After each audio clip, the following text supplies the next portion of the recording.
السلام علیکم ورحمة الله وبرکاته. عزیزانو دوستانو، الله تعالی دې وکړي چې روغ او جوړ صحتمند وي. روژه مبارکه میاشت دی.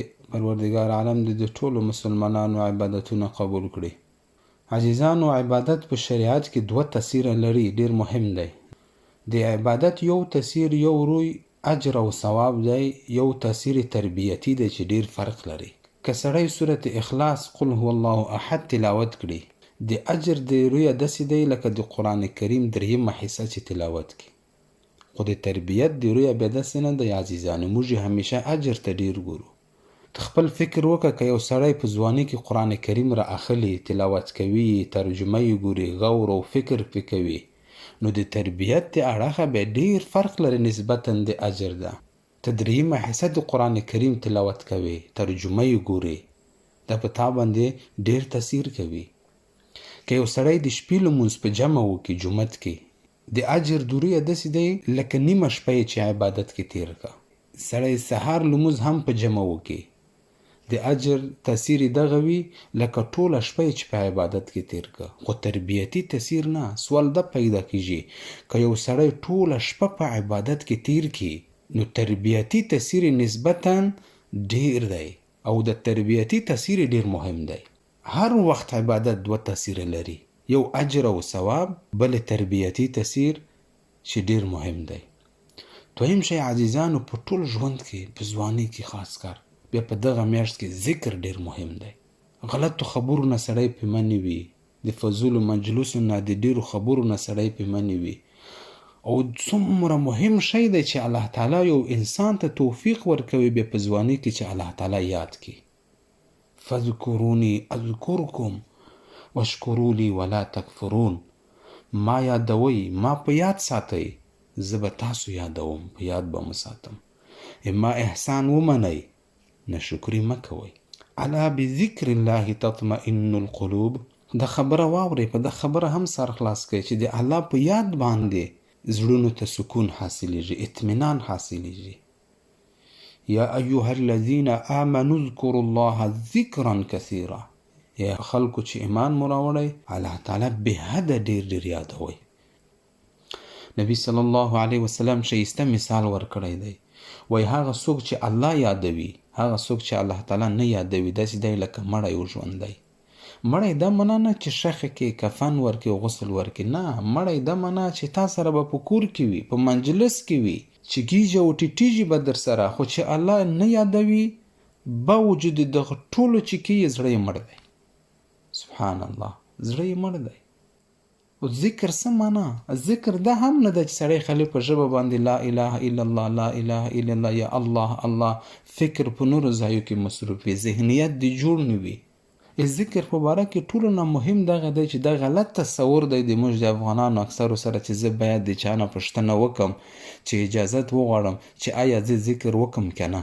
نه، الله تعالی خو تر ده حده پورې ما و تا ته قرآن کریم کې ویلی الذین یذکرون الله قیاما وقعودا وعلى جنوبهم. الله تعالی یادوي، که په ولاړې وي، که په ناستې وي، که په څملاسته یا په څنګ باندې وي، رب یادوي. دا دارالامتحان دی دنیا. عزیزانو ځوانانو، دلته په مشاهدو الله تعالی لاس ته نه راځي. په یوه طریقه تعلق ساتئ چې د پروردګار عالم سره هر مسلمان، هر انسان، به هر ځوان، هغه د الله تعالی په ذکر، د الله تعالی په یاد باندې دی. ټولو نه مهم دغه دی چې سړی خپل ذهنیت عیار کړي، فکر عیار کړي الله تعالی طرف ته. دویم چې سړی کوم الفاظ وایي په ژبه باندې، د ډیر مهم ده چې زه د کوم الفاظ، کوم اذکار وایم، د قرآن او د سنت نه را اخیستل شوي شیان دي که نه. مهم دی به حده. که د نورو کتابونو نه ما را اخیستي، که د نورو کتابونو نه ما زده کړي، چې کوم ذکر زه کوم، دا باید شرط دی چې د قرآن او د سنت نه را اخیستل شوی الفاظ وي. دا ډیر مهم دی چې زه پوه شم چې زه څه وایم، زه رب ته څه وایم، زه د رب نه څه غواړم.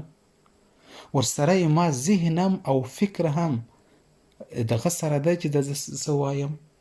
زه په لمانځه باندې به نورو ویډیوګانو جوړوم، د لمونځ مقصد هم ذکر دی د الله تعالی. ډیر مهم شی دی. د اسان نه دی چې الله تعالی تا ته توفیق درکوي چې رب یاد کا، رب تا په یاد ساتي. دا په څه شي باندې کیږي؟ ذکر باندې. په ذکر باندې عزیزانو کیږي. نو یو که سړی په ژبه باندې ذکر و اذکار، تلاوت، لمونځ دا کوي، فکر هم ذهنیت هم ورسره جوړ وي، په ذهن او فکر کې هم رب وي، اقوال و اعمال داسې خبرې داسې اعمال چې د شریعت برابر وي هغه اعمال کوي.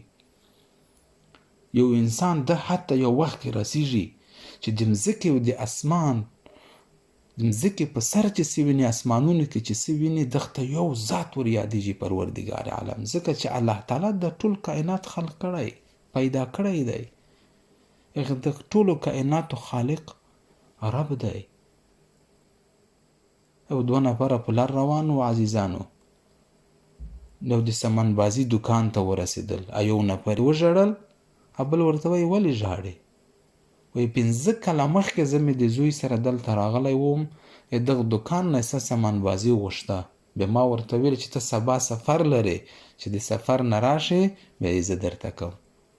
وایي ترافیکي حادثه کې بیا ژوند د لاسه ورکړه، ژوندی نه راغی. نو زه په دا لاره 5 کاله بعد تېرېدم، د دکان زه د خپل اولاد په یاد کې وړلم.